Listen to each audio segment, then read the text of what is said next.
प्रवास, ज्यांचा संघर्ष, ज्यांचं ममत्व, ज्यांचं सत्व, ज्यांचं तत्व आपण आज अनुभवणार आहोत। आणि तुमच्या सगळ्यांच्या साक्षीने सांगायला मला आनंद वाटतो की या एका अशा मोठ्या उत्तुंग व्यक्तिमत्वाचा मुलाखत मला घेण्याचं भाग्य लाभलेलं आहे। काय या व्यासपीठाचे दोन किस्से आहेत ते तुम्हाला सांगून मग पुढे आपण जाऊया।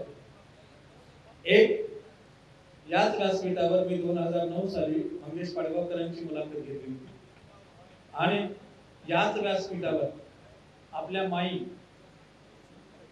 आदरणीय स्वर्गीय पद्मश्री सिंधुताई सपकाळ या याच व्यासपीठावरून माजलगावकरांशी संवादित होऊन गेलेल्या आहेत। आज त्यांची कन्या आपल्या समोर आहे, जोरदार टाळ्या आपण देणार आहात।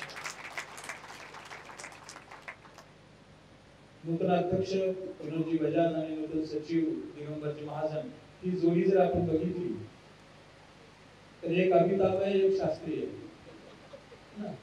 उंची आणि कार्यकर्ता हे दोन्हीचा संगम आहे कल्याणराव या ठिकाणी। यांना सुरुवातीला एक 2 ते 3 वाक्यामध्ये आपल्या भावना शुभेच्छा देतील आणि मग आपण मुलाखतीकडे जाऊ। नमस्कार मंडळी, तुम्हाला कोणाला कदाचित याबद्दल माहिती नाहीये, पण मी स्वतः रोटेरियन आहे। पुण्याचा कोरेगाव पार्कचा जो रोटरी क्लब आहे त्यांनी मला एका वर्षापूर्वी ऑनररी रोटेरियन बनवून घेतलं त्यांच्या क्लबचं आणि गेले वर्षभर मी त्या क्लबचे सगळे उपक्रम बघतेय, त्यात सहभागी होतीये। इवन आपली जी संस्था आहे त्याच्याशीही तो क्लब जोडला गेलेला आहे। त्यामुळे क्लब आणि रोटरी आणि श्रीमंत ह्या सगळ्या शब्दांना एकत्र करून जे काही गैरसमज असतील ते नसावेत, कारण हा क्लब खूप मनापासून काम करतो, खूप तळागाळात जाऊन काम करतो। आणि माजलगावचा जो रोटरी क्लब आहे, जे मावळते अध्यक्ष होते त्यांनी नक्कीच खूप सुंदर काम केलेलं आहे आणि जे आता उगवते अध्यक्ष आहेत आणि तुमचे सचिव आणि तुमचे संपूर्ण कार्य, तुमच्या सगळ्यांना माझ्याकडून भरभरून शुभेच्छा। मला याची खात्री आहे की तुम्ही खूप छान काम करणार आहात आणि तुम्ही सुरुवातीला सांगितलं की मी शेतकऱ्यांसाठी सुद्धा काम करणार आहे, हे खूप छान आहे, खूप छान आहे। खूप खूप शुभेच्छा तुम्हा सगळ्यांना।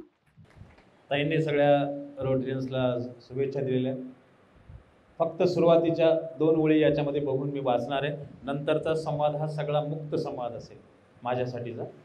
जे नको होते मला घरभर मिळाले, जे नको होते मला घरभर मिळाले, वेदनेवर वेदनेचे थर मिळाले, वेदनेवर वेदनेचे थर मिळाले, मी गुलाबासारखी नव्हते कधीही, का मला काट्या कुट्याचे घर मिळाले, मी गुलाबासारखी नव्हते कधीही, का मला काट्या कुट्याचे घर मिळाले, तू सुखाचा चेहरा होतीस आई, तू सुखाचा चेहरा होतीस आई, जे मला होतीस तोवर मिळाले, जे मला होतीस तोवर मिळाले। ममता सिंधुताई सपकाळ या मानसशास्त्राच्या BA झालेल्या आहेत गरवारे महाविद्यालय पुणे येथून। सुरुवातीचं प्राथमिक शिक्षण त्यांचं फैजपूरला झालेलं आहे। नंतर त्यांनी दगडूशेठ हलवाई गणपतीच्या समोर असलेल्या सेवा सदनमधून त्यांनी शिक्षण घेतलं। पुढे त्यांनी भारतीय विद्यापीठातून MSW केलं आणि आईच्या कामामध्ये 1996 पासून त्यांनी सहभाग दिला। त्यांच्या नावावर विळखा एक बंध असा एक कविता संग्रह आहे आणि त्या कविता संग्रहाला अंकुर साहित्य संघ विदर्भ यांचा एक पुरस्कारही मिळालेला आहे। असा हा ताईंचा फॉर्मॅटमध्ये असलेला परिचय आहे। मी याच्यासाठी सांगितलं की एका व्यक्तीला किती आयाम असू शकतात, त्या आयामांचं हे देणं आहे। मी थेट तुमच्या मनातले सगळे प्रश्न त्यांच्यापर्यंत विचारणार आहे आणि त्यांना जाणणार आहे। आपल्या या आजच्या मुलाखतीचे ताई 2 भाग असतील, म्हणजे असं माझ्या मनातले, एक माई असतानाची ममता आणि माई नसतानाची ममता, आणि या दोन्हींच्या मध्ये सापडलेलं शब्दांचं सौष्ठव, सापडलेली गझल, आणि तुम्ही 210 लेकरांच्या झालेल्या आई, किती लेकरांच्या? 210 लेकरांच्या आई है ना, आणि 140 गायींच्या ताई. इतकं मोठं काम जे माईंनी उभं केलं होतं ते सगळं समर्थपणे ममताताई सांभाळतायत. तिच्या हे जे ट्रस्ट आहे त्या ट्रस्टकडे माईंनी दिलेलं होतं म्हणे. हे नेमकं काय प्रकरण आहे? तुम्ही फैजपूरहून आलात कसे? दगडूशेठ हलवाई म्हणजे तुम्हाला दत्तक का दिलं, ते देण्यामागची माईंची भूमिका काय होती, आणि तुम्हाला त्यावेळेस नेमकं काय वाटलं, हा एकूण ह्या सगळ्या प्रश्नाचा गाभ आहे. ममताताई, मला खरं तर तुम्हालाच ऐकावं असं वाटतं. इतके सुंदर बोलताय तुम्ही, सिरियसली मनापासून सांगतेय. खूप छान बोलताय, खूप छान बोलताय. मला या प्रश्नाची उत्तरं देणं भाग आहे, म्हणून मी तुमच्यासमोर सगळी उत्तरं ठेवते आता. माईंची समाजसेवा म्हणाल तर मी कायम असं सांगते की आईच्या जगण्यातल्या ज्या उणिवा होत्या, ज्या गोष्टी तिला मिळाल्याच नाहीत, ज्या गोष्टी तिला करायच्या होत्या पण करता आल्या नाहीत, ते सगळं ती देत गेली. ते सगळं इतरांनी करावं असा कायम तिने प्रयत्न केला. म्हणजे अगदी साधी गोष्ट की तिला शिकायचं होतं, पण हाफ टाईम 4थी पास असं तिने कायम आपल्या भाषणात सांगितलं की मी अर्धा वेळ शाळेत जायचे, त्यामुळे माझं नावच मधली सुट्टी होतं. तिला सगळे मधली सुट्टी म्हणायचे. 4थी झाली, त्या काळच्या त्यावेळेच्या प्रथा परंपरेनुसार तिचं खूप मोठं वय असलेल्या व्यक्तीशी म्हणजे माझ्या वडिलांशी तिचं लग्न लावून देण्यात आलं. तिचं शेणखताचा लढा, त्यानंतर माझा गाईच्या गोठ्यात झालेला जन्म, माझं नाळ तिने दगडाने तोडलं होतं. ती सांगायची कायम की मूवीमध्ये त्यांनी 4 वेळा दगड मारताना दाखवले, पण ममता 16व्या दगडाला नाळ तुटलं होतं. आणि आई जेव्हा गेली तेव्हा मला हे जाणवलं होतं की नाळ आज तुटलं, नाळ तेव्हा नव्हतं तुटलं. आई गेली त्या क्षणी नाळ तुटलं. वडील नव्हते पण आई होती, तिला कुणीही स्वीकारलं नाही. मग ज्याला कुणी स्वीकारत नाही त्याला मी स्वीकारेन. ज्याला कुणी ओ देत नाही, त्याच्या हाकेला कुणी ओ देत नाही, त्याच्या हाकेला मी धावून जाईल. ज्याच्या डोक्यावर छप्पर नाही त्याला मी छप्पर देईन. ज्याला प्रेम नाही त्याला मी प्रेम देईन. ज्याला शाळा शिकायची त्याला मी शाळा शिकवेल. अनाथ हा शब्द मला नकोय, कायम म्हणायची ती. आणि तिचं कायम एक सहज बोलता बोलता बोलायची ती की या जगातल्या प्रत्येक अनाथापर्यंत मला पोहोचायचं, म्हणून म्हणजे तो अनाथ शब्दच तिथनं पुसून जाईल. आणि मला वाटतं ह्यापेक्षा दुसरं एम माझ्या समोर असूच शकत नाही की जे माझी आई कधी काळी बोलून गेली. सेम माझंही तेच म्हणणं आहे की जितकं म्हणून शक्य आहे तितकं प्रत्येक त्या व्यक्तीपर्यंत जिला कुणी नाही तिच्यापर्यंत मला पोहोचता यावं. बाकी राहिला भाग आयुष्याचा, तर आयुष्याचे तसेही 2 भाग झालेच आहेत, एक आई असताना आणि एक आईच्या पश्चात. मी कित्येक इंटरव्ह्यूमध्ये हे बोलले की आई असताना ना एक प्रकारची बेफिकिरी होती, एक प्रकारची शांतता होती, कसलं टेन्शन नव्हतं. आहे आई, करेल आई, बोलू आईला, सांगू आईला, आई बघेल, म्हणजे सगळं आई आई आई आई आई. आणि एका क्षणात आई निघून गेली. ते जाण्याचं वय नव्हतं, जाण्याची परिस्थितीही नव्हती, तिची अवस्थाही नव्हती, पण हे विधिलिखित आहे.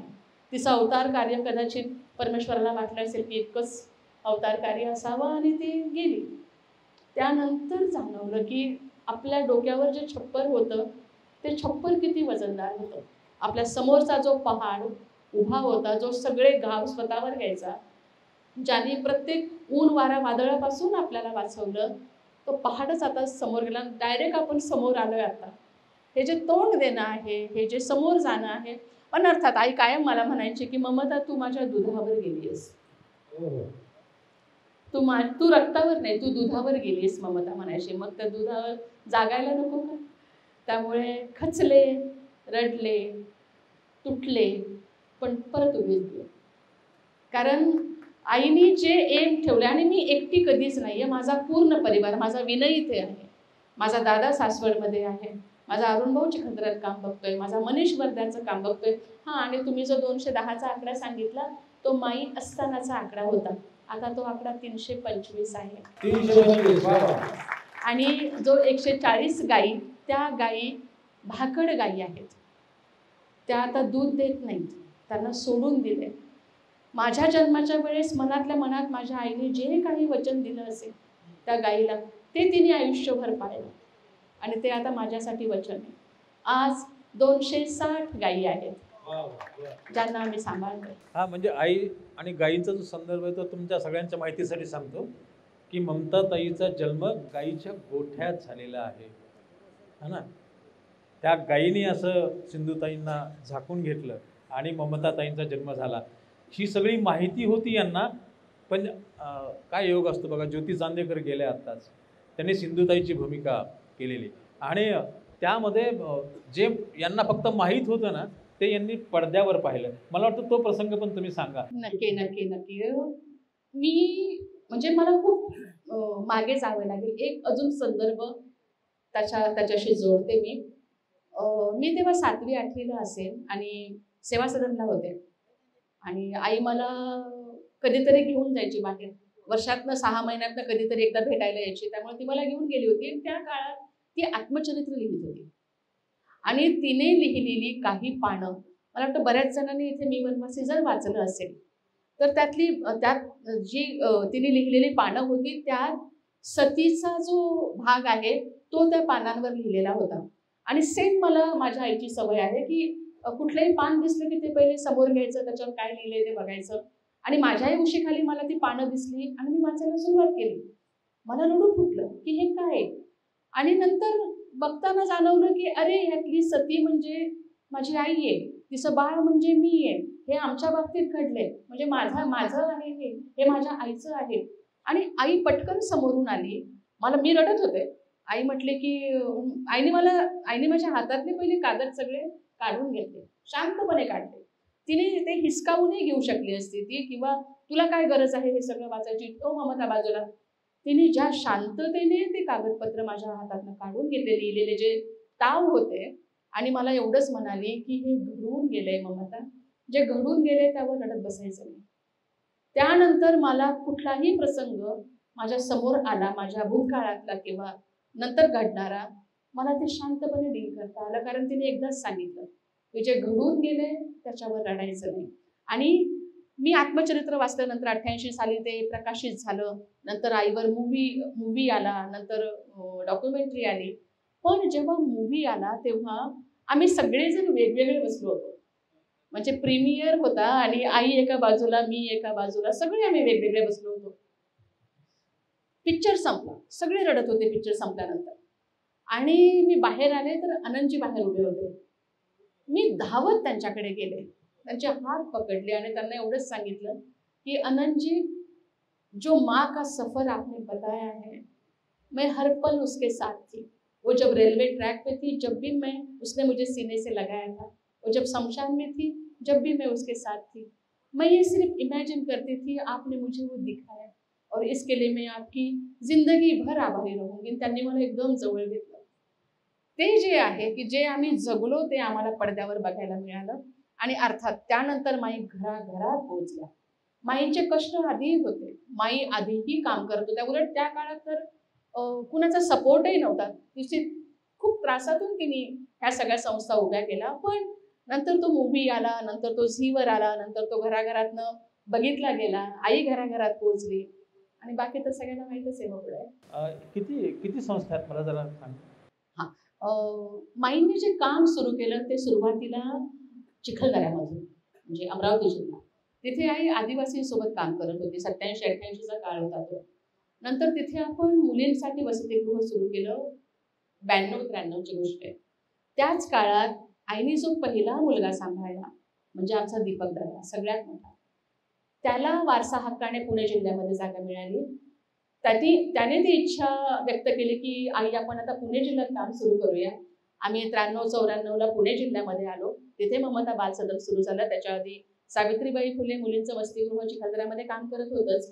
त्यानंतर आम्ही 98-99 मध्ये सप्तसिंधू रजिस्टर केले. त्यानंतर सन्मती बालनिकेतन आलं.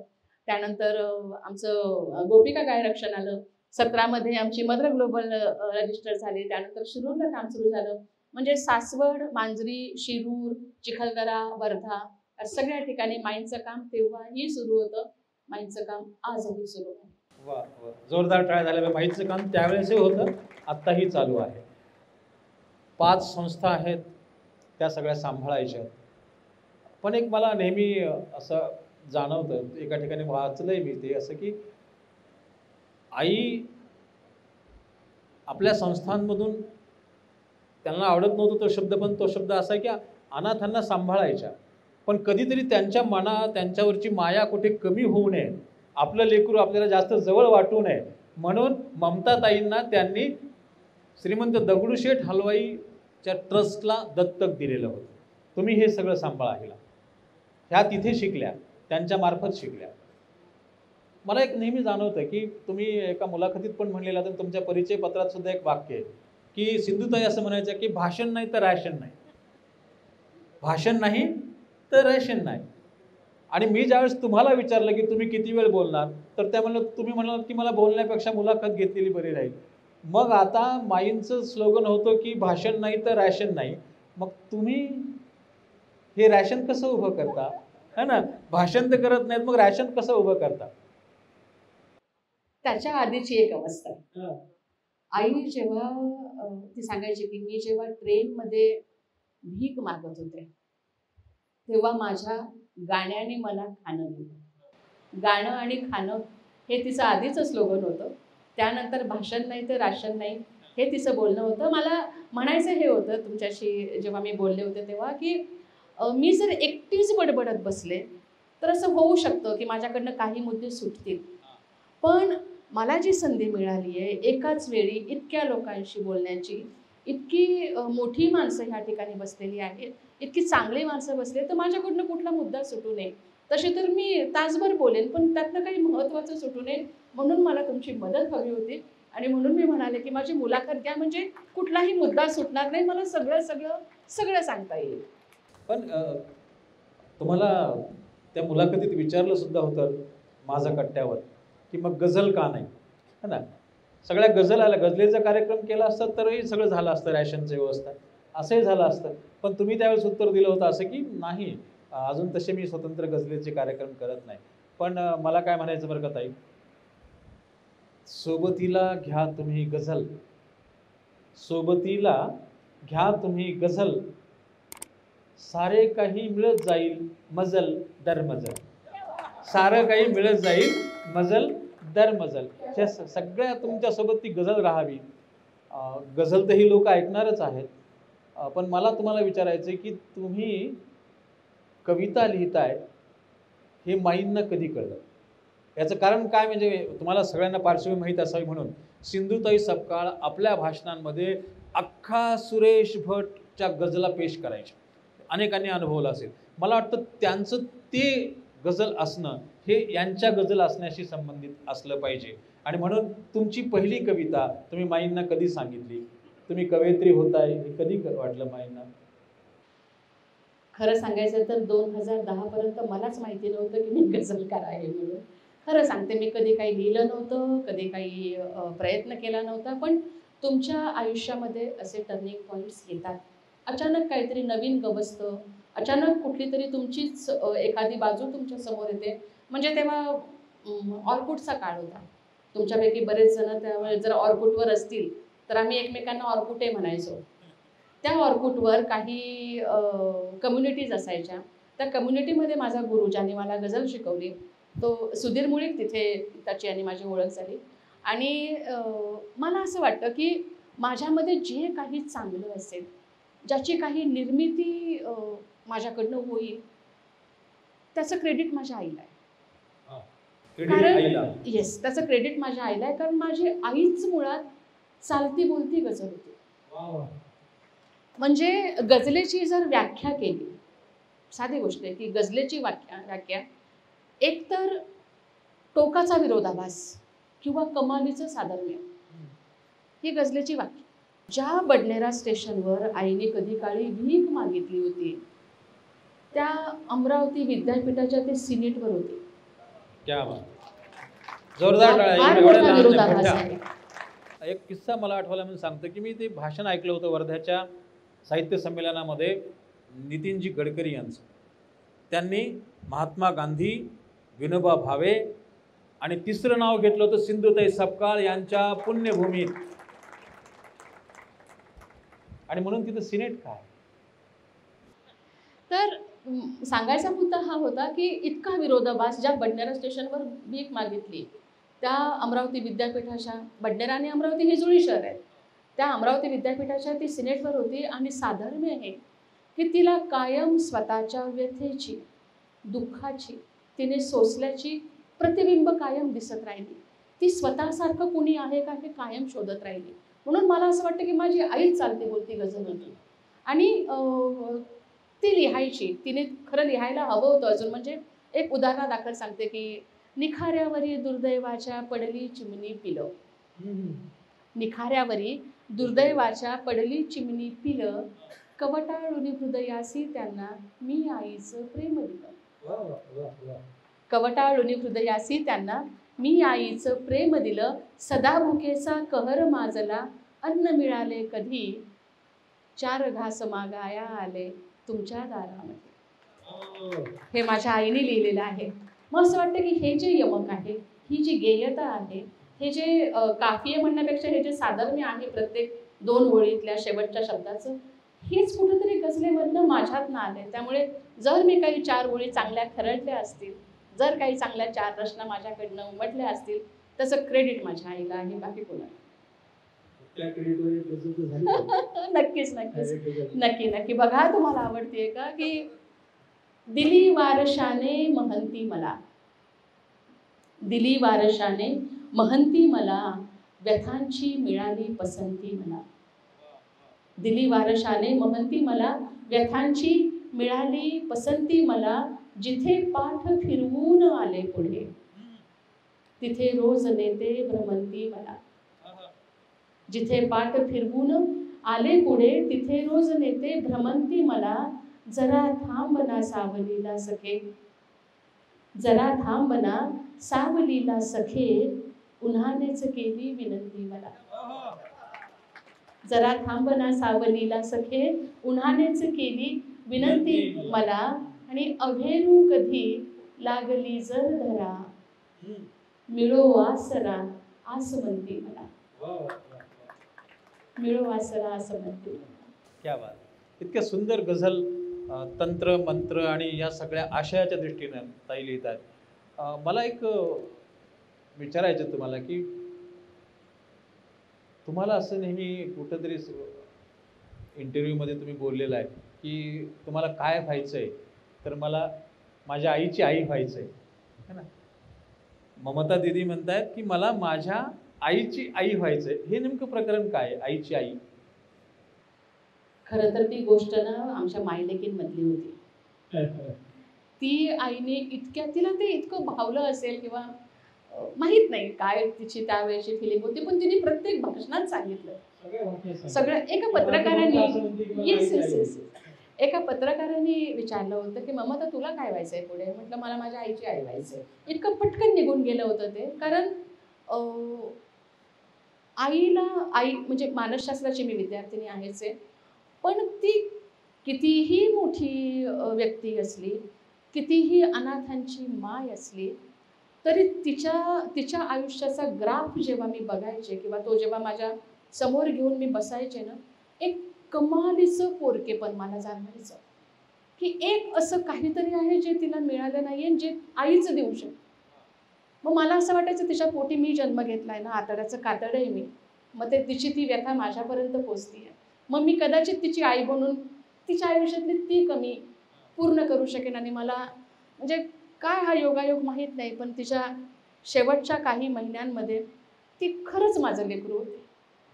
म्हणजे अक्षरशः लहान बाळासारखी तिचं वागणं म्हणा किंवा दवाखान्यात ती असताना, म्हणजे ते लेकराची ट्रीटमेंट करायची असेल तर आई कशी शेजारी लागते तसं मी शेजारी लागायचे डॉक्टरांना की ताई तुम्ही थांबा, म्हणजे आम्हाला माईंना इंजेक्शन देता येईल. किंवा तिचा माझ्याशी होणारा संवाद, तिने मोकळं केलेलं मन, आमच्या जुन्या जुन्या गोष्टी, तिच्या आत्मचरित्राच्या वेळचे तिचे किस्से, हे सगळं ती मला सांगत होती. आणि मला कुठेतरी मी तिच्या जागेवर आहे आणि ती माझ्या जागेवर आहे, एक वर्तुळ पूर्ण होत होतं तेव्हा. आणि मला तेव्हा हे कळत नव्हतं की हा शेवटाकडे जाणारा प्रवास सुरू झाला आहे. मला असं वाटायचं की हे छान आहे, हे जो वेळ आम्हाला मायलेकींना मिळाला आहे. पण आई इतकं माझ्याशी का बोलतीये? आई मला इतक्या गोष्टी का सांगतीये? माझी ममता आता सगळं सांभाळेल असं वाक्य तिच्या तोंडून का निघतंय मला देवा शपथ सांगते तेव्हा कळायचं नाही. आणि जेव्हा ती गेली तेव्हा कळालं की हिला आधीच कदाचित कळालं असेल हे की कुठेतरी आपला शेवटाकडे प्रवास सुरू आहे आणि ती माझ्याशी त्याच पद्धतीने बोलत गेली. पण एक असाही काळ आमच्या दोघींच्या आयुष्यामध्ये येऊन गेला की मी माय होते आणि ते माझं लाडकं लेकरू होतं. हो. ताईंच्या पापण्यांच्या कडा ओल्या झालेल्या आहेत हे सगळं सांगतात. मला वाटतं आपल्यापैकी बरेच जणांची हीच परिस्थिती आहे की एवढ्या अनाथांची माय असलेल्या माईची माय होण्याची इच्छा लेकीने व्यक्त करावी, याच्यापेक्षा अजून काय असेल? तुमची मुलगी या सगळ्या याच्यावर काय तिचं रिॲक्शन असते? माझी मुलगी शांतपणे सगळं बघते. ही जी आताची जी जनरेशन आहे ना, जी प्रत्येक घराघरात आहे, त्यांचा एक वेगळा स्वॅग असतो, त्यांची एक वेगळी मतं असतात, त्यांचा ठामपणा वेगळा असतो. त्यामुळे ती फक्त बघत होती, ती निरीक्षण करत होती, पण ती तिच्या आजीला प्रचंड अटॅच होती, प्रचंड अटॅच. आजीला कोण अटॅच नाही? असं काय काय नातच काय, आम्ही सगळेच अटॅच आहेत. खरं म्हणजे 3 पिढ्या हे सगळं चालू राहील की काय, आणि आपण सगळे त्यांच्यासोबत आहोत. मला तुम्हाला माजलगावच्या अनुबंधाशी जोडायचं आहे. बोलता बोलता मगाशी ह्या असं म्हणाल्या की मी मराठवाड्यात दुसऱ्यांदा आले, जानेवारीमध्ये तुळजापूरला आणि आत्ता ऑगस्टमध्ये माजलगावला आले. त्यावेळेस पाठक मॅडम असं म्हणाले की नाही नाही, तुम्हाला आता सारखंच यावं लागेल, आम्ही सारखं तिकडे यायला लावू. मी अनुबंध या गोष्टीचं सांगतोय की जामखेडला एक साहित्य संमेलन झालं होतं, तिथं पाठक सर मला घेऊन गेले होते 1991-92ला. तिथे माई आलेल्या होत्या आणि माई पण त्या संमेलनात सहभागी होत्या, सिंधुताई. आणि कवी संमेलन सुरुवात व्हायची वेळ आणि कुणीतरी असं म्हणलं की जाऊ द्या, विठ्ठल वाघ आल्याशिवाय नाही बसायचं कोणी स्टेजवर. आता माई असं लुगडं नेसलेल्या त्या आल्या आणि म्हणल्या ते वाघ असले तर मी वाघही नाही म्हणले, मी इथं बसणार मला. त्याच्यानंतर आम्ही भेटलो, माई आणि मी भेटलो ते वैजापूरला. वैजापूरच्या एका शिक्षकांच्या, आदर्श शिक्षकांच्या पुरस्काराचं वितरण माईंच्या हस्ते होतं आणि तिथं मी, दासू वैद्य आणि प्रशांत मोरे आम्ही तिघांचं कवी संमेलन होतं. आम्ही त्या कविता सादर केल्या. पण तुम्हाला खरं सांगतो मित्र, आज आमच्या तिघाहीपेक्षा सिंधुताईंच्या कवितांना लोकांची दाद जास्त होती. त्या सुरेश भटांच्या गजला अशा मुखपाठ म्हणत होत्या. आम्ही तिघजण नुसते बघत होतो, प्रशांत मोरे, मी आणि दासू वैद्य.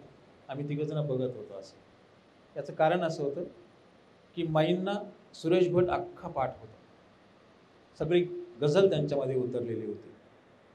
हा सगळा प्रवास तुमचा चालू आहे, संघर्षाचा प्रवास म्हणू आपण, तिथपर्यंत तुम्ही आलेला आहे. आज असं कधी वाटतं का की हे सगळं आपण बिनधास्तपणे आहोत? ह्या सगळ्या संस्था पाहताना आपण आता निर्धास्त आहोत असं वाटतं का, की काही चिंता आहेत अजून? निर्धास्त हा शब्द नाही, अजून तिथपर्यंत पोहोचले नाही मी अजून, आणि शक्यता पण फार कमी आहे. कारण मुलांची वाढणारी संख्या, म्हणजे मुलं मुली दोन्ही, मी लेकरांना उद्देशून मूल असं बोलते. मुलांची वाढणारी संख्या, त्यांच्या गरजा आणि त्यांचं एज्युकेशन, म्हणजे आज प्रत्येक घरात हा विषय माहिती आहे की मुलाला शिकवणं, त्याच्या मनासारखं शिक्षण त्याला देणं किती अवघड आहे. आणि ही तर माझ्या घरातली मुलं आहेत, माझ्या संस्थेतली मुलं आहेत. म्हणजे आईचं फक्त स्वप्न होतं की प्रत्येक मूल शिकलं पाहिजे. पण मी त्याही पुढे जाऊन सांगेन की प्रत्येक मुलाला त्याच्या इच्छेनुसार शिक्षण मिळालं पाहिजे. म्हणजे मुलांनी इच्छा व्यक्त करावी आणि आपल्याला ती पूर्ण करता यावी यासारखं सुख नाही. आपल्या घरातही आपण आपल्या लेकराचा शब्द खाली पडू देत नाही. सेम माझाही प्रयत्न तोच असतो, माझाच काय, आमच्या सगळ्यांचा प्रयत्न तो असतो. मी खूप अभिमानाने सांगते की माझ्या मुली आणि माझी मुलं इंजिनियर आहेत, कॉम्प्युटरमध्ये शिकतायत, कॉमर्समध्ये शिकतायत, आर्ट्समध्ये शिकतायत, व्होकेशनल ट्रेनिंग घेत आहेत, मेडिकलला जात आहेत, फार्मसीला जात आहेत. त्यांना हवं ते शिक्षण ते घेत आहेत. आणि हे सगळ्यात मोठं चॅलेंज आहे माझ्यासाठी. त्यांना खाऊ पिऊ घालणं हे माझ्यासाठी चॅलेंज नाही, हे चॅलेंज नाही. आता सुदैवाने म्हणा की काही ग्रुप असे संस्थेला जॉईन झाले, म्हणजे कल्याणी ग्रुप ऑफ टेक्नॉलॉजी असेल, विनू पुनावाला फाउंडेशन असेल, यांच्यामुळे एक स्थिरता आली. की जे 2 वेळची भ्रांत होती खाण्याची, तो प्रश्न माझा संपलाय. माझ्याकडे आजही 2 महिन्याला पुरेल इतकं धान्य भरलेलं आहे. माझ्या प्रत्येक संस्थेत ते आहे. माझा प्रश्न आहे तो उद्याचा, या मुलांच्या भविष्याचा, वाढणाऱ्या संख्येचा. त्यामुळे निर्धास्त होणं मला नाही वाटत की इतक्यात ते काही शक्य आहे म्हणून. मी हा शब्द मुद्दाम यासाठी वापरला की माजलगाव आणि हे सगळा परिसर हा सदैव आपल्या पाठीशी आहे. तुम्हाला निर्धास्त करण्यासाठी आम्ही सगळे पाठीशी आहोत आणि म्हणून मला ते पाहिजे होतं की तुम्ही निर्धास्त नाही आहेत ना, मग आम्ही आहोत, आम्ही सगळेजण आहोत. Thank you so much. मला इथे आलं तर मी जेव्हा स्नेहल ताईंकडे गेले होते तेव्हा एक प्रसंग सांगितला मला की माईंनी असा कपडा अंतरला होता. माई इथे आल्या होत्या, माई या स्टेजवर बसल्या होत्या. मला त्या सगळ्या जागांवर जायचं असतं, जायला आवडतं जिथे जिथे माझी आई गेली आहे. माझी आई ज्यांना भेटली त्यांना मी आवर्जून भेटते. मला कुठेतरी ती परत भेटत असते त्या क्षणी.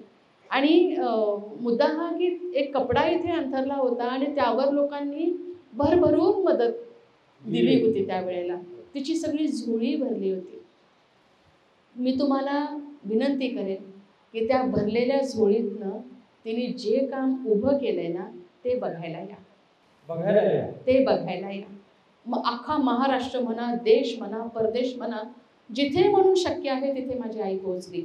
जिथे म्हणून शक्य आहे तिथे तिने तिचं काम मांडलं, तिच्या संस्था समोर ठेवल्या, तिच्या अडचणी तिने तिच्या भाषणातनं मांडल्या आणि लोकांनी तिला मदत केली. ती म्हणायची जनता हे माझं सरकार आहे. लोकाश्रयावर संस्था उभ्या झाल्या, नाही तर मी काय केलं असतं ममता.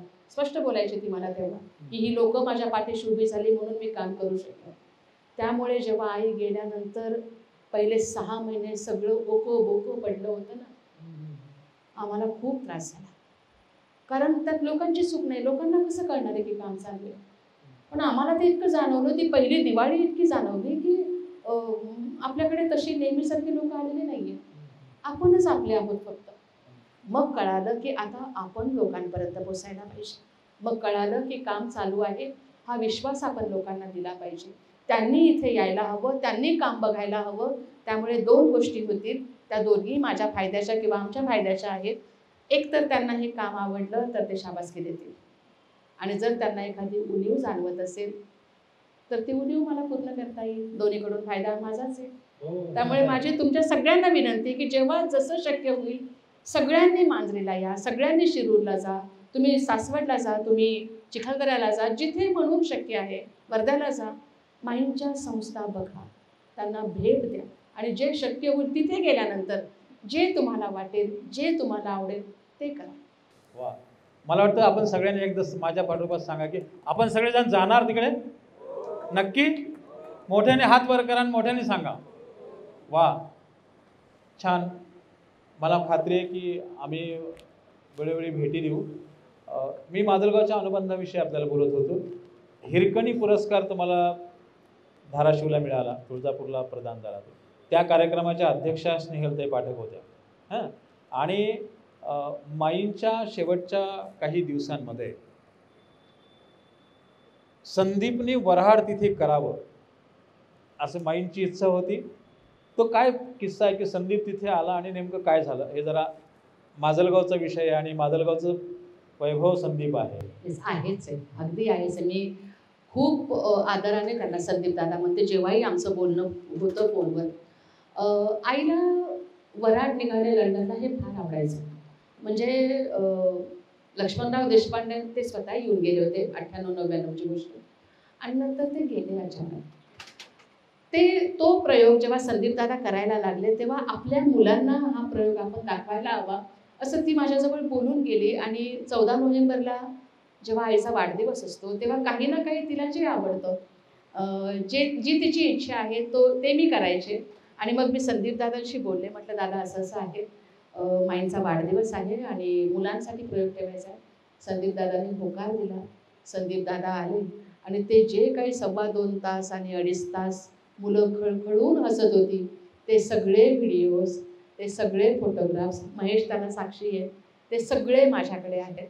आणि त्यानंतर ते दोघंजण गप्पा मारत बसले होते आणि आईनी भरभरून आशीर्वाद दिला होता संदीप दादाला, भरभरून आशीर्वाद. अजून एक संदर्भ आहे माझा इथला. माझी खूप जवळची मैत्रीण जिच्याविषयी मला प्रचंड आदर आहे, मोनिका सिन्हा. ह्या गझल परिवारामुळे आम्ही एकमेकांशी जोडल्या गेल्या. आता त्या सोलापूरला आहेत माझ्या माहितीप्रमाणे, पण त्यांचंही जन्मस्थान हे आहे, त्यांचं शालेय शिक्षण इथे झालेलं आहे, त्यामुळे त्यांच्याही गावात मी येते. आता उद्या आम्ही बोलूच फोनवर, पण संदीप दादा काय किंवा मोनिका सिंग मॅम काय, असं वाटलं की ऑलरेडी आपण यांच्याशी जोडलं गेलेलो होतो, आज ते प्रत्यक्षात आले. आता इथून पुढे किती लोक जोडली जाणार आहेत ते मला माहीत नाही आहे. अख्खं माजलगाव परिसर आपल्याशी निश्चितपणे जोडला जाईल. पुन्हा एकदा मी गझलवर येतोय की आपण आपल्या मनातली अशी एखादी गझल की जी रसिकांच्या मनाचा ठाव घेते. तुमच्या मनातली गझल सगळ्यात शेवटी घेणार आहे मी, हा ना, ती तर घेणारच आहे, मला माहित आहे, पण मी ती सगळ्यात शेवटी घेणार आहे. नाही आधी कसं, आधी घेतलं बीडला थोडंच जात आहे. कवडसा कधीचा मागे पडला आहे,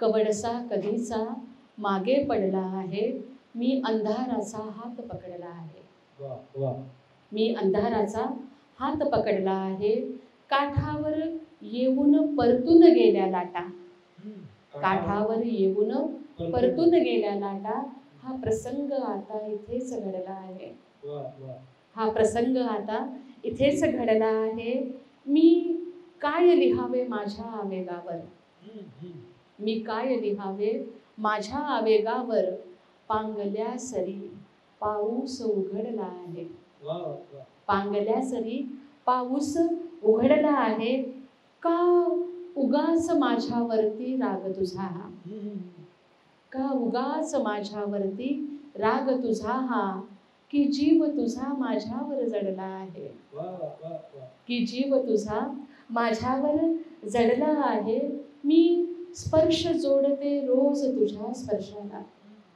मी स्पर्श जोडते रोज तुझ्या स्पर्शाला, मी तुझा हात हातात पकडला आहे, मी तुझा हात हातात पकडला आहे, मी जीव लावण्या केवळ जन्म आले, मी जीव लावण्या केवळ जन्म आले, हा जन्म तुझ्यासाठीच निवडला आहे, हा जन्म तुझ्यासाठीच निवडला आहे, कवडसा कधीचा मागे पडला आहे, मी अंधाराचा हात पकडला आहे. एक थोडासा नाजूक प्रश्न विचारतो, आमच्या भाऊजींना कधी ऐकवली का गझल? नाही, त्यांचा हा प्रांत नाही. त्यांच्यासाठी लिहिली का कधी गझल एखादी? बऱ्याच ठिकाणी आहेतच ते, नाही असं नाही. एक स्वभाव असतो माणसाचा, ते थोडे सिरियस काइंड ऑफ पर्सन आहेत, मी थोडी हलक्या फुलक्या, म्हणजे त्या जोड्या बनवताना देव तशाच जोड्या बनवतो, त्याला काही पर्याय नाही. मला ती गझल ऐकायची तुमची, ते कल्ला डल्ला अजून काही सगळं आहे ना, ते तो अजून इथे का कल्ला आहे, कुणी मारला डल्ला आहे. मी ती आजपर्यंत सादर नाही केली, मी फक्त ती एका मुशायऱ्यामध्ये सादर केली होती, पण ती नंतर मी एकदाही ती सादर नाही केली कुठे. बघू आता मला किती आठवते ते, पण आवडेल मला ती सादर करायला. की केवढा गोंधळ इथे हा केवढा कल्ला, केवढा गोंधळ इथे हा केवढा कल्ला, या करम मालिक म्हणू की या रहेम अल्ला, या करम मालिक म्हणू की या रहेम अल्ला, एकही दमडी जवळ माझ्या नसेना का, एकही दमडी जवळ माझ्या नसेना का, लाख मोलाचा कुणी देऊ नये सल्ला, लाख मोलाचा कुणी देऊ नये सल्ला, दूरची माझी नजर अंधुक आहे पण, दूरची माझी नजर अंधुक आहे पण, गाठणे ही भाग आहे लांबचा पल्ला, गाठणे ही भाग आहे लांबचा पल्ला, तू किती वेल्हाळ आहे काय सांगावे, तू किती वेल्हाळ आहे काय सांगावे, तो किती वेल्हाळ आहे काय सांगावे, या सुभानल्लाह सुभानल्लाह सुभानल्लाह. खूप छान. आता इथे हा महेश आहे ना, हा महेश हा कोठुळे जवाहर विद्यालयाचा माझा विद्यार्थी आहे. गेली 10 वर्ष यांच्याकडे काम करतो, म्हणजे कनेक्टेड आहे. इथे माईंना आणण्यासाठी जे काही कनेक्शन असतं ना मधलं, सर तुम्ही माईंना बोललात का, माई तुम्हाला बोलल्या का, ताई तुम्हाला बोलल्या का, हे सगळं जे होतं ना गेल्या 8 दिवसात चाललेलं, ते महेशचं होतं. जरा महेशसाठी जोरदार टाळ्या द्या. इकडे दुसरा एक माणूस बसलेला आहे, याचं वैशिष्ट्य काय की विनय सिंधुताई सपकाळ. या समोर, या समोर, या समोर, या फक्त समोर येऊन. हे शिरूरला जाताना कानिपनाथ हॉटेलच्या पुढे गेलात ना तर मनशांती छात्रालय आहे, जरा भेट द्या. रोडवरच आहे, 100 मीटर फक्त आतमध्ये आहे. हा माणूस सगळं बघतो, त्यांच्यासाठी जरा जोरदार टाळ्या द्या. विनय सिंधुताई सपकाळ. तुम्हाला वाटेल की हे काय आहे असं सगळं, ममता सिंधुताई सपकाळ, विनय सिंधुताई सपकाळ, दीपक सिंधुताई सपकाळ, अरुण सिंधुताई, हे काय प्रकरण आहे? त्या ठिकाणी प्रवेशाला आलेल्या प्रत्येक मुला मुलीच्या नावापुढे फक्त असतं ते सिंधुताई सपकाळ. म्हणून तो विनय सिंधुताई सपकाळ, अरुण सिंधुताई सपकाळ, ममता सिंधू, ह्या तर जैविक, ह्या तर त्यांचीच कन्या आहेत. है ना? दगडाने नाळ. मला विचारलं जातं तुम्ही कुठे सापडला म्हणून. हो. मलाही विचारलं जातं मग तुम्ही कुठे सापडला. म्हणजे नाही हो, मला जन्म दिला ही पोटची पोरगी. पोटची पोरगी. तर ह्या सगळ्या प्रकारामध्ये मला नेहमी जाणवतं एक की ज्या ज्या वेळेला आम्ही सगळं नेटवर बघत असतो ना तुम्ही, की माईंचा पुतळा आपल्या त्या याच्यामध्ये उभारलेला आहे सर पुण्यामध्ये. पुतळा उभारण्याचा हेतू काय? आई राहायला मांजरीमध्ये. हा बघा, ऐका जरा, मुद्दा मला खूप आवडलेले म्हणून विचारले. आई राहायला ती एक संस्था अशी आहे की जिथे आईची खोली आहे, आईचा बेड आहे, आईचा झोका आहे. आणि जेव्हा आई कुठेही प्रवासात नसायची, सन्मती बालदी, सन्मती, जेव्हा आई प्रवासात नसायची तेव्हा मांजरीमध्ये असायची. त्यामुळे त्या इमारतीला, तिथल्या प्रत्येक वीटन वीट, दगडाला, पानाला, फुलाला आईच्या असण्याची सवय होती. आणि ज्या क्षणी आई गेली, देव्हारा कसा रिकामा होतो देवाशिवाय, म्हणजे आता ही बिल्डिंग पडणार आहे, हिचा पायाच गेलाय, असं काहीतरी फील झालं होतं. आणि मला ती बिल्डिंगच सहन व्हायची नाही, मला काय ती बिल्डिंग कुणाला सहन व्हायची नाही. मग म्हटलं काय करावं आता, काहीतरी पर्याय यावर शोधला पाहिजे. त्यानंतर जो तिचा पहिला वाढदिवस आला, मी आजही तिचा वाढदिवसच म्हणते, मला जयंती नाही म्हणता येत, नाही म्हणता येत. जो वाढदिवस आला त्या वाढदिवसाला सगळ्यात पहिले तिथे तिची मूर्ती उभी केली, तिचा झोका खाली आणला, तो शेजारी लावला, कारण तिला प्रचंड प्रिय होता तो झोका. तिचं ते रिलॅक्स होण्याची एक ती जागा होती, तिचे विचार करण्याची जागा, रिलॅक्स असण्याची जागा, ते सगळं तिथे सेट केलं. माझ्याकडे झोपाळ्यात तुम्हाला बसवलं. हो, तुम्ही आज तो त्याचं कारण माझ्यासाठी तो फार वेगळा क्षण होता. मी दादांच्या घरी गेले, दादांनी त्यांच्या आई ज्या झोक्यावर बसायच्या तिथे मला बसवलं. बापरे, खूप मोठी गोष्ट आहे ही माझ्यासाठी. तर सांगायचा मुद्दा हा की आई तिथे दिसावी, मूर्तीच्या रूपात का होईना असावी, म्हणून तिथे मी आईचा पुतळा 14 नोव्हेंबरला प्रतिभाताई पाटील आल्या होत्या, त्यांच्या हस्ते आपण, माजी राष्ट्रपती, त्यांच्या हस्ते आपण त्या पुतळ्याचं अनावरण केलं. आणि मूर्तीच्या रूपात का होईना आई तिथे उभी आहे, आपल्या मुलांवर लक्ष ठेवतीये, त्यांचं उठणं बसणं गाणं खाणं बघतीये. आणि त्या चेहऱ्यावर जे हसू आहे ना, ते कुठेतरी समाधानाचं हसू आहे. ते जे त्याचे मूर्तिकार आहेत, म्हणजे नाशिकचे संदीप लोंढे दादा, त्यांनी ती मूर्ती बनवली, पण त्यांनी ते इतकं कमाल हसू त्या मूर्तीच्या चेहऱ्यावर दिलंय ना, म्हणजे असं वाटतं की तिथलं ते सगळं होताना बघून आई समाधानी आहे. त्यामुळे तिथे त्या मूर्तीचं असणं खूप गरजेचं होतं माझ्यासाठी, कारण मला पुढेच जाता येत नव्हतं, म्हणून ती मूर्ती तिथे आहे. आणि त्या मूर्तीला मी सांगून ठेवले की ज्या दिवशी तू मला तिथून हाक मारशील त्या दिवशी मी तुला बसायला खुर्ची देईन, तोवर उभी राहा. माईचा पुतळा उभा आहे आणि ज्या दिवशी अशी हाक येईल त्या दिवशी ममताताई बसायला सांगणार, खुर्ची देणार, तोवर ती मूर्ती उभी राहणार आहे. मूर्ती उभी राहणार. कारण शेवटी अस्तित्व, माणसाचं अस्तित्व जे असतं ते काळजात असतं, आणि ते काळजातलं असं समोर आलं ना की आपल्याला त्या सगळ्या गोष्टी जाणवतात. सिंधुताई सपकाळ या नावाशी तुम्ही जोडलेला आहात आणि प्रख्यात गझलकार म्हणून तुम्ही नावारूपाला येत आहात. या सगळ्या गोष्टींना, या गोष्टी मराठी साहित्यासाठी आणि एकूण सगळ्या समाजासाठी खूप दिशादर्शी आहेत. मी नेहमी असा विचार करतो की एवढं सगळं हे काम होत असताना आपलं कुठे कौतुक होत आहे, आपल्याला अडचणी येत आहेत, ह्या सगळ्या गोष्टी तुम्ही सहन करताय, काही फोटो चालताना एक फोटो असा दिसला होता की आमच्या दत्ता महाजनांनी तो फोटो जरा जास्त फोकस केला होता. पंतप्रधान तुमच्यासमोर असं झुकले तर नेमकं काय? आपल्या देशाचे आदरणीय पंतप्रधान नरेंद्रजी मोदी साहेब यांनी असं झुकून असं विनम्र अभिवादन केल्यासारखं माईंना केलेला फोटो आहे. त्या फोटोचं रहस्य काय जरा आमच्या सगळ्यांना सांगा. त्यात खरं सांगते माझं योगदान काही नाही. श्रीमंत दगडूशेठ हलवाई गणपती मंदिरामध्ये माननीय पंतप्रधान येणार होते आणि त्या ट्रस्टनी ज्या मुलींना लहानाचं मोठं केलं, ज्यांना शिकवलं, त्यातल्या 5 विद्यार्थिनी त्यांना निवडलं होतं. त्यातली एक मी होते. आणि काय नशिबाचा भाग आहे की त्यातल्या 4 आपोआप काही ना काही कारण, कोविड पण होता त्या काळामध्ये, म्हणजे पंतप्रधान येणार म्हटल्यानंतर आमच्या सगळ्यांच्या कोविड टेस्ट झाल्या, आमच्या सगळ्यांना मास्क आले, आमची सगळी तपासणी झाली, ते सगळं तर होणारच होतं.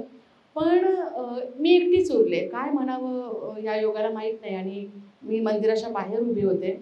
समोरून त्यांची गाडी आली, ते खाली उतरले. मी त्यांना म्हणजे कुंकुम तिलक लावायला जसं बोट उचललं, त्यांनी हात केला की नका लावू. आणि जे माझ्यासमोर आरतीचं ताट होतं त्याच्यावर त्यांनी आपला माथा टेकवला, डोकं टेकवलं. एक 5 सेकंद ते होते ते त्या अवस्थेमध्ये आणि आशीर्वाद दिला आणि आत गेले. खरं सांगते मला तेव्हा काहीच नाही कळालं. एखादं स्वप्न जगावं. देशाचा पंतप्रधान आत्ता माझ्या पुढ्यामध्ये उभे होते आणि त्यांनी मला आशीर्वाद दिलाय आणि मी त्यांच्याशी डोळ्यात डोळे घालून बघू शकले त्यांना.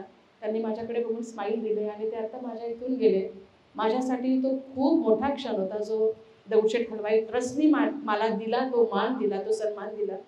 माहीत नाही काय ती गणेशाची कृपा होती, गणपती बाप्पाची कृपा होती आणि मला इतक्या जवळून त्यांना भेटता आलं, बघता आलं आणि तो एक क्षण समृद्ध करून गेला. गणपतीचे आशीर्वाद असेल तो पण माईंनी जो वरतून पाहिला असेल सगळं ते, अगदी तर त्यावेळेस माईंच्या डोळ्यात ते आनंद अश्रू अगदी आले खरंच असणार, आले. अगदी आले असणार आहेत. अगदी. मला विनंती करायची की एक गझल ठेवा, पुन्हा एक प्रश्न विचारेल. Yes, नक्की. आपल्या आवडीची गझल ठेवा. हां. ह्यांच्या आवडीचे नंतर म्हणू आपण. चालेल. नको ही सावली कारण मला ते ऊन आवडते.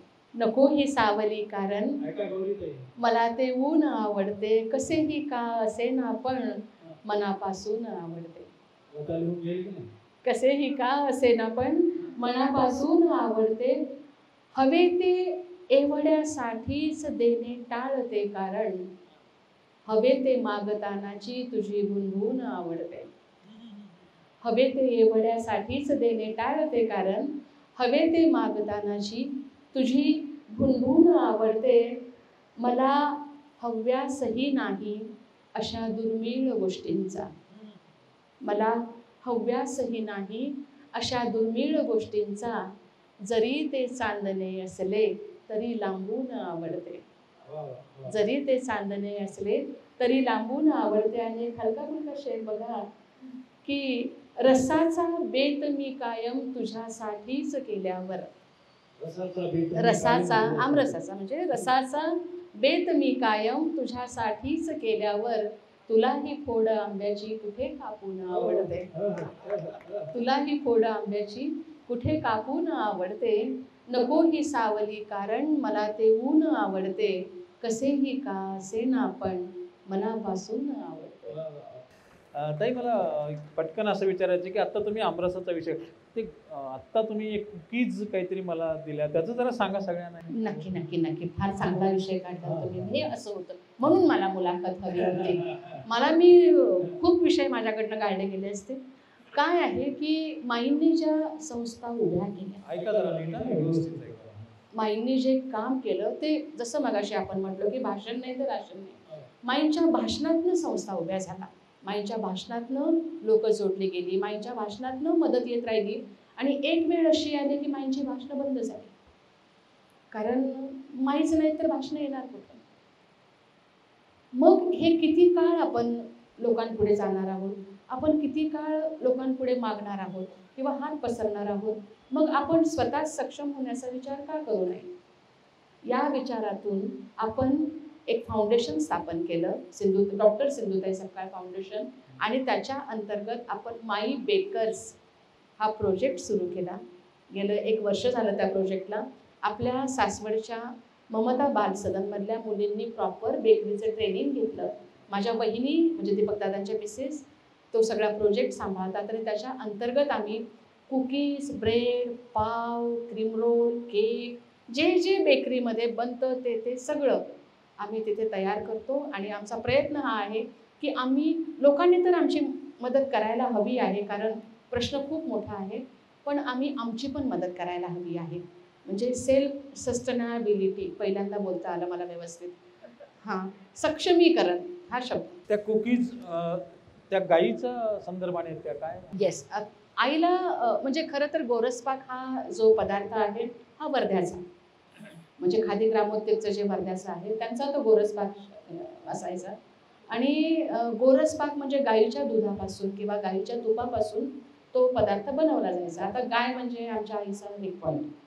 मग आम्ही अशी इच्छा केली की आपणही तेच बनवूया. प्रयत्न केला आणि खूप चांगलं यश त्या प्रोजेक्टला मिळतंय. खूप लोकांना तो पदार्थ आवडतोय. जर तुमच्या माजलगावमध्ये मला एखादं आउटलेट मिळालं तर मी नक्की तिथे माझे प्रोडक्ट पाठवेन. मला आउटलेट द्या. मला आवडेल की इथे माई बेकर्सचे प्रोडक्ट सगळे यावे. आपल्याला गझल तर ऐकायच्यात, पण एक गझल ऐकून मी एक प्रश्न विचारणार आहे आणि मग आपण अंतिम टप्प्याकडे जाऊयात. एक गझल तुमची मला ऐकायची.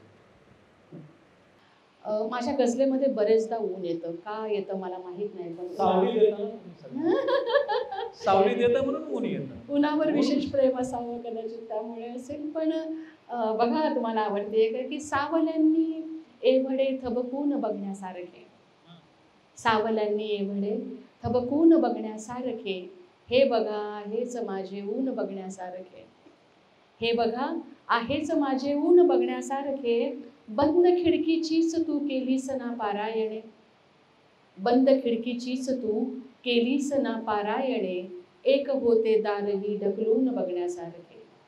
जो आपण विचार करत नाही, एक होते दारही ढकलून बघण्यासारखे, रंगरंगोटी घराची एवढी केलीस की, राहिले नाही पुन्हा आतून बघण्यासारखे, रंगरंगोटी घराची एवढी केलीस की, राहिले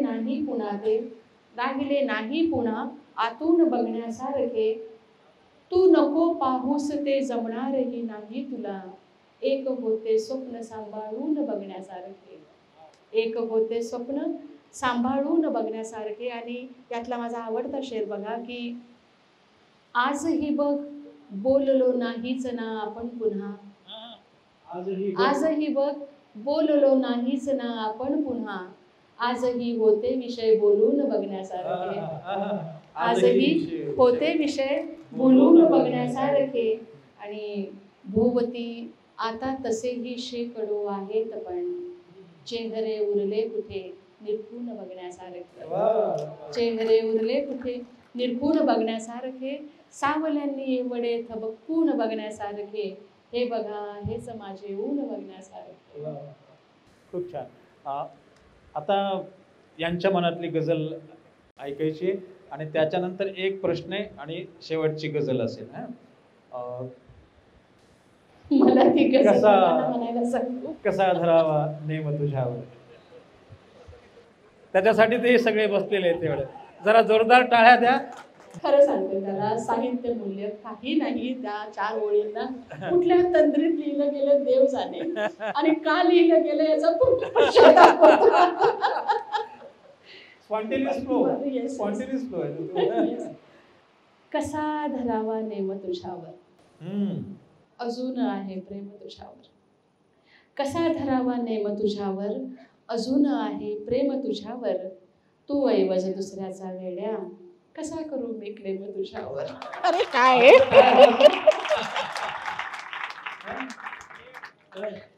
काय लाजतो मुलीसारखा, काय लाजतो मुलीसारखा, काय लाजतो मुलीसारखा, अरे अरे अरे शेम तुझ्यावर, अरे अरे अरे शेम तुझ्यावर. गझल घेऊन दुसरी एखादं चांगली घेते.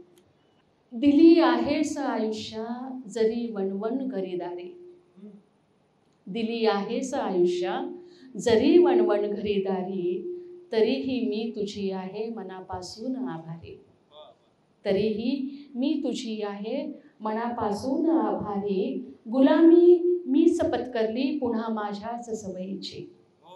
गुलामी मीच पत्करली पुन्हा माझ्याच सवयीची, तुझ्या दारापुढे नेते मला माझीच लाचारी. तुझ्या दारापुढे नेते मला माझीच लाचारी, व्यथा न वेदना कुठल्या कशा येतील वाट्याला. व्यथा ना वेदना कुठल्या कशा येतील वाट्याला, तुझ्या नावावरी केली तर मी माझी सुखे सारी. तुझ्या नावावरी केली तर मी माझी सुखे सारी, नको लावून पाहू तू कधी अंदाज प्रेमाचा. नको लावून पाहू तू कधी अंदाज प्रेमाचा, कुणी हलक्यामध्ये जातो कुणाचे पारडे भारी. कुणी हलक्यामध्ये जातो कुणाचे पारडे भारी. आणि शेवटचा शेर बघा की मला माझ्याच कक्षेचा सुगावा लागता कळले. मला माझ्याच कक्षेचा सुगावा लागता कळले, किती आकाश गंगा या इथे आहेत शेजारी. किती आकाश गंगा या इथे आहेत शेजारी, दिली आहेस आयुष्या जरी वणवण घरीदारी, तरीही मी तुझी आहे मनापासून आभारी. सिंधुताई सपकाळ या ममताताईंच्या आई, बाबा, सर्व काही त्यांचं जीवनपट आपण सगळ्या चित्रपटातून बघितलेलं आहे, पुस्तकातून वाचलेलं आहे. त्या खूप सांगायच्या की सासरच्या लोकांनी त्यांचा काय छळ केला वगैरे वगैरे. मी या मुलाखतीच्या अंतिम टप्प्यामध्ये तुम्हाला एक प्रश्न असा विचारणार आहे की तुम्हाला बाबा भेटले का कधी? भेटले तर त्यावेळेस तुमची रिॲक्शन काय होती? आणि नंतर आईच ही सगळं का वाटली का आहे? या सगळ्या गोष्टींचा उलगडा आमच्या सगळ्यांना पाहिजे एकदा, की तुमचे बाबा तुम्हाला भेटले का? भेटले. ऐका, मी 12वीला असताना, म्हणजे साधारण 17-18 वर्षाची होते, जोवर आपले सगळे काय म्हणतो आपण ज्याला, की जोवर आपली सगळी मानसिक बैठक एक तयार झालेली असते. आई म्हणजे अशी, वडील म्हणजे असे, भाऊ म्हणजे असा, मामा म्हणजे असा, आजी म्हणजे अशी. तर ती माझी बैठक तयार झाली होती आणि ती फक्त आई एके आई, आई दोन्ही आई, आई त्रिक आई अशी फक्त आईभोवती गुंफलेली होती. तेव्हा आईवर एक हमला झाला होता. मला वाटतं ही असेल गोष्ट 90-91ची असेल. आणि एका रात्री अचानक आई माझ्याजवळ आली आणि म्हटली, ममता ममता उठ, तुझे वडील आलेत. मला ते तुझे वडील आलेत. मी काहीतरी चुलीजवळ बसले होते, नोव्हेंबरचा महिना होता आणि आयुष्यात पहिल्यांदा असं वाक्य मी ऐकलं आईकडनं की तुझे वडील आलेत. मला कळे ना, म्हणजे थोडी भांबावले पण होते मी की कोण आहे, काय आहे, ज्याचा मी कधी फोटो पाहिला नाही, ज्याच्याविषयी मी कधी ऐकलं नाही, जे मला उंच आहेत का कमी उंच आहेत, जे जाडे आहेत का बारीक आहेत, जे सावळे आहेत का गोरे आहेत, हेही मला माहिती नाही. अचानक आता एका सेकंदात मी त्यांच्या समोर झाले आणि मी बाहेर आले तर 3 जण उभे होते. एक माझे मामा होते, एक आईचे मामा होते आणि एक माझे वडील होते. आता या तिघांपैकी काय, माझा तो गोंधळ. आईला कळालं होतं ते. आई म्हटली, सर त्या बाजूला आहेत ना, ते तुझ्या वडील पाया पड. मी तिघांच्याही पाया पडले. पण खरं सांगते, आतून काही म्हणजे असं काही तरंग उठलाच नाही, काही उमटलं नाही. मी पाया पडले आणि बाजूला झाले. मग काय मी तेव्हा करायला हवं होतं? मी काही उसणं वागायला हवं होतं का? मी तेव्हा रडायला हवं होतं का? ते माझ्याशी, त्यांची माझ्याकडनं काही अपेक्षा होते का? पण ते जंगला पाहण्यात राहणारे, थोडे गाई गुरात रमणारे, मे बी मानवी फिलिंग्सबद्दल तसेही ते थोडेसे कमी जवळीक मानवी फिलिंग्सशी असल्याने ज्या पद्धतीने ते माझ्या आईशी वागले, तर नाही काही तरंग उठले याच्यामध्ये. पण मी खरं सांगते, मला कायम माझ्या आईमध्ये ना एक पुरुष पण दिसायचा. पुरुषाची छाती असणारी बाई होती माझी आई. त्यामुळे मला कधीही, मला वडील नाही, तर मला भाऊ नाही, तर मला काका नाही, मला मामा नाही, अशी जी पुरुषी प्रतिमा असतात ना, मला कधीच त्याची कमी नाही वाटली. माझी आई पण होती, माझी आई माझा बाप पण होती, माझा भाऊ पण होती, माझा आजोबा, काका, मामा, जितके पुरुषी नाते असतील सगळं माझी आई आणि माई सगळं ते सगळं. वा वा, जोरदार टाळ्या झाल्या पाहिजे एकदा यासाठी की हे सगळं असं नाकारणं किंवा मनात नसणं याच्यासाठी सुद्धा एक मानसिक बैठक लागते. ती बैठक एक किस्सा सांगते. हां हां चालेल का? हो चालेल. विन्यास होता त्या किस्साला सोबत माझ्या. एक व्यक्ती जिला मारले कुणीतरी, जिचे म्हणजे हो. लाल असे डाग आहेत शर्टावर आणि माराच्या खुणा दिसतायत, अशी एक व्यक्ती आईला भेटायला आली होती. काय व्हायचं की आई जेव्हा यायची ना तेव्हा असे जितके पेंडिंग लोक असायचे ना भेटण्याची इच्छा असताना ते सगळे गर्दी करून असायचे. आणि तीच गर्दी जेव्हा संपत आली तेव्हा ती व्यक्ती एकदम पुढे झाली, आईचे पाय पकडले आणि मला कुणी नाही आहे, या जगात माझं कुणी नाही, हे जग फार वाईट आहे, माझ्याशी फार वाईट वागलंय हे. आणि आई त्याला उठ रे बाबा, उठ रे बाबा. ते आईचे पाय पकडलेले त्याने. अरे आता मी आहे ना, माझ्याकडे आलास ना, आता बस कर बरं रडणं, मला रडलेलं नाही आवडत. आणि मी बघते की याच्या खांद्यावर लाल डाग दिसतोय, याच्या चेहऱ्यावर मार आहे. माझ्या मनात 100 प्रश्न. कोण आहे ही व्यक्ती, का आली इथे, बाहेर काय केलं ह्या व्यक्तीने, कुठे काय केलं तर नसेल, इथे लपायला तर आला नाही, कसं मार खाऊन येतं, काही तर बोलायला हवं ना त्या व्यक्तीने.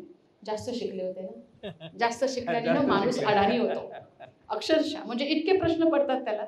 आई विनयला म्हटले की जा रे विनय, यांच्या जेवणाचं बघ काय, यांना जीव घाल म्हटले आधी, कारण तिला जाणवलं की तो माणूस भुकेला आहे म्हणून. सगळे गेले, फक्त मी होते तिथे. आणि तिने असा पेपर उघडला आणि वाचायला सुरुवात केली पेपर. मी इथून तिथपर्यंत जात होते, तिथून इथपर्यंत. बोलू तर कशी बोलू आईशी. आणि आईने माझ्याकडे बघितलंही नाही, पेपर वाचता वाचताच बोलली, शांत हो ममता, इतके का अस्वस्थ होते, तुला जर प्रश्न पडले तर विचार त्यांना जेवू दे आणि मग विचार तुला काय विचारायचं. तिने हे म्हणजे आमच्यातली शांतता तिने ती फोडली. मी म्हटलं अगं पण तो कोण कुठला आहे तो. आई म्हटली नाकारलं जाण्यासारखं दुःख नाही ममता. हो. बापरे, माझ्या अंगातनं अशी वीज गेली, म्हणजे हातपाय ढिले पडावे. काय आठवलं आईला आत्ता, म्हणजे माझ्या वडिलांनी नाकारलं ते आठवलं, मला नाकारलं ते आठवलं, जन्म दिलेल्या आईने नाकारलं ते आठवलं, काय आठवलं. आणि त्या क्षणी तिचे डोळे इतके रिकामे होते, इतके रिकामे होते. मला आता ते मी कापते, मला तो प्रसंग जेव्हा जेव्हा आठवतो ना तेव्हा मी कापते. नंतर आम्ही ती माहिती काढली, नंतर तो माणूस निघूनही गेला. म्हणजे ती घटना फक्त घडणार होती, पण त्या एका वाक्याने की नाकारलं जाण्यासारखं दुःख नाही ममता. आज माझ्यासाठी ते सुभाषित आहे.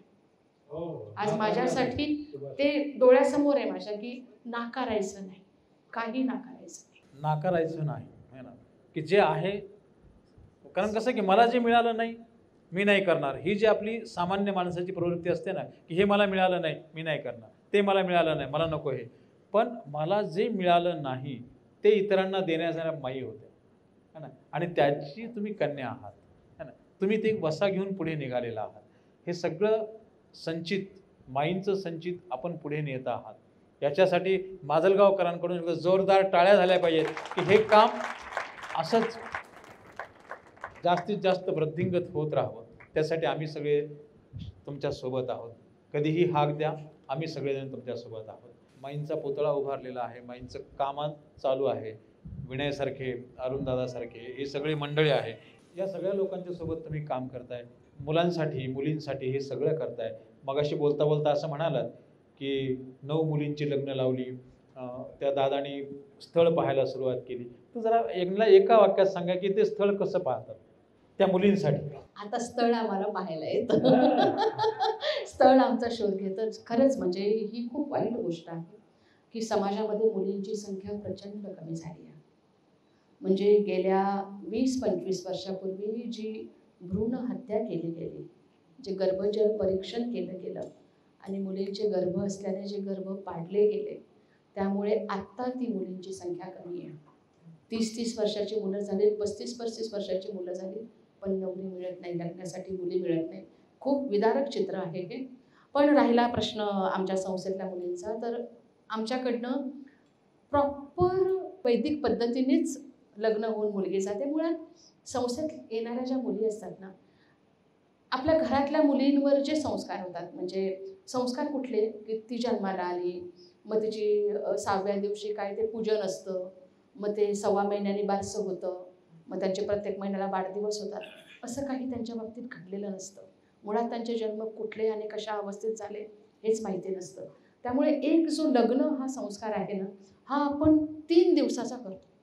प्रॉपर भडण काय, हळदी काय, मेहंदी काय, आणि लोक पुढे येतात अशा वेळेला. आणि जे स्थळ निवडलं जातं त्याचं सगळं क्रेडिट मी आमच्या दीपकदादांना देईन. मोठ्या भावाच्या नात्याने एक मोठा भाऊ पूर्ण जबाबदारीने ज्या घरात आपली बहीण देईल, तेव्हा तो जो विचार करेल ना, तो विचार माझा दीपकदादा करतो. जोरदार टाळ्या झाल्या पाहिजे. जी कागदपत्र आमच्याकडे येतात, म्हणजे मुलगा नोकरीला आहे, दाखव पेस्लिप. मुलगा परमनंट आहे, दाखव त्याचा प्रूफ. मुलाचं स्वतःचं घर आहे, दे टॅक्स पावती. हे जे काही प्रूफ असतात ते सगळे चेक केले जातात. प्रॉपर घर बघितलं जातं, माझी बहिणी जाते. आणि जेव्हा असं वाटतं की हां, या घरात आपली मुलगी आपण देऊ शकतो, आपली मुलगी देऊ शकतो, तेव्हा प्रॉपर त्यांना आपण भेटायला बोलवतो. त्या मुलीला तो मुलगा दाखवला जातो. आणि जर मुलगी म्हटली की ओ मला हा मुलगा आवडलाय किंवा मी तयार आहे, तरच लग्न लावून देतो, नाहीतर नाही. आणि तोवर आम्ही मुलींना तिच्या पायावर उभं करतो. मुलगी 10वी झाली कर लग्न, मुलगी 12वी झाली कर लग्न नाही. कधीही काहीही होऊ शकतं, कुठल्याही शक्यता नाकारता येत नाही. म्हणून तिचं आधी स्ट्रॉंग असणं, तिचं आधी सक्षम असणं गरजेचं आहे. मला अजून एक विषय इथं ॲड करायचा आहे. जर तुमच्यापर्यंत असं कोणी पोहोचलं की आमच्याकडे माईंच्या संस्थेतल्या मुली आहेत आणि मुलींचे फोटो पाठवले आणि गेट पास भरा, 10,000 भरा, 15,000 भरा, ते फ्रॉड आहे. अशा कुठल्याही भूलथापांना बळी पडू नका. आम्ही आमच्या मुलींचे आजवर फोटो व्हायरल केलेले नाही, कारण ती आमच्या घरातली मुलगी आहे. कुणी आपले फोटो असे व्हायरल नाही करत. कुणी ही मुलगी आवडते का, ती अरे काय बाजार आहे का, असं नाही.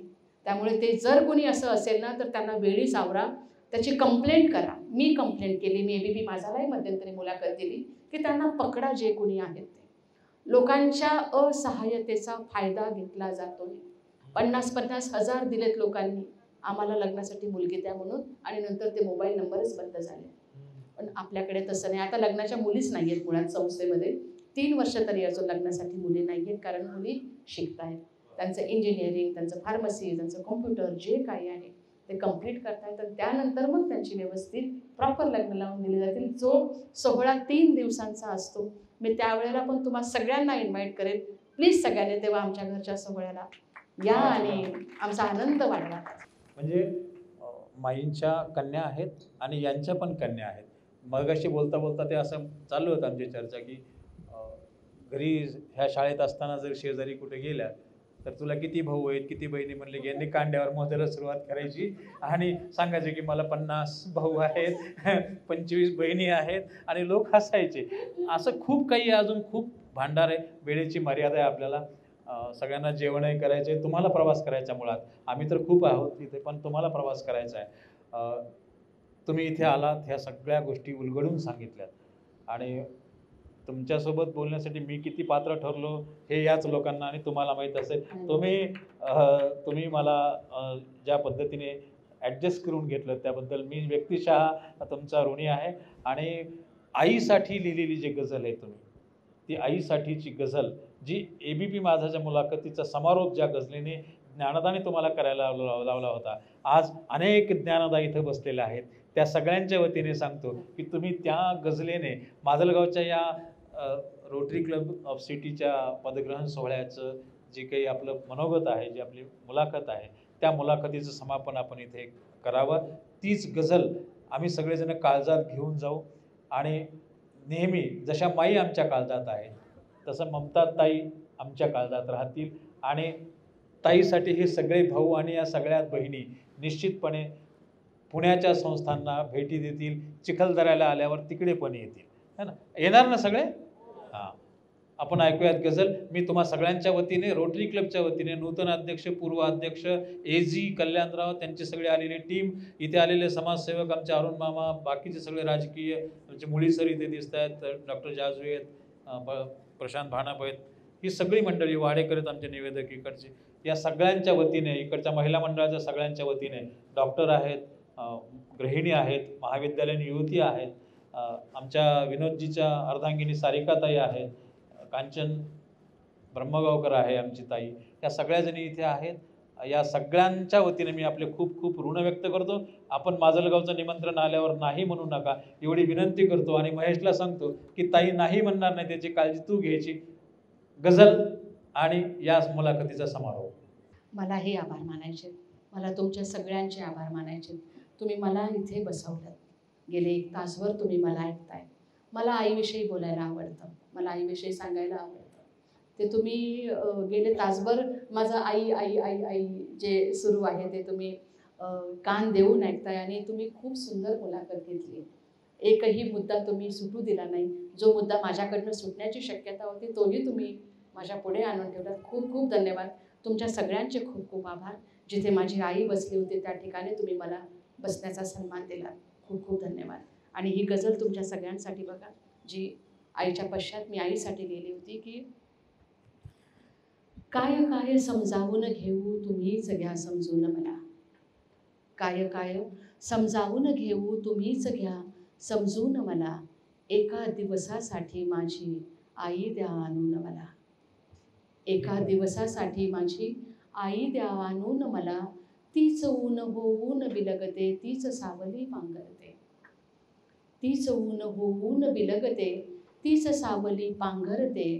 तीच आताशा रोज भेटते पाऊस पाण्यातून मला. तीच आताशा रोज भेटते पाऊस पाण्यातून मला. ती नाही हे माहीत असते म्हणून लावते कुलूप मी. ती नाही हे माहीत असते म्हणून लावते कुलूप मी. एक हाक मग ऐकू येते कशी काय आतून मला. एक हाक मग ऐकू येते कशी काय आतून मला. संकटावरी पाय रोवूनी उभी राहिल्यावर कळले. संकटावरी पाय रोवूनी उभी राहिल्यावर कळले. तूच घडवले आहे आई तुझ्याच साच्यातून मला. तूच घडवले आहे आई तुझ्याच साच्यातून मला. आणि हा शेवटचा शेर आहे की जशीच्या तशी आठवते. जशीच्या तशी आठवते पण असे वाटते कधी कधी झलक जराशी तुझी दिसावी आता माझ्यातून मला. झलक जराशी तुझी दिसावी आता माझ्यातून मला. काय काय समजावून घेऊ तुम्हीच घ्या समजून मला. एका दिवसासाठी माझी आई द्या आणून मला. ताई हे स्टँडिंग ओव्हेशन आपल्यासाठी.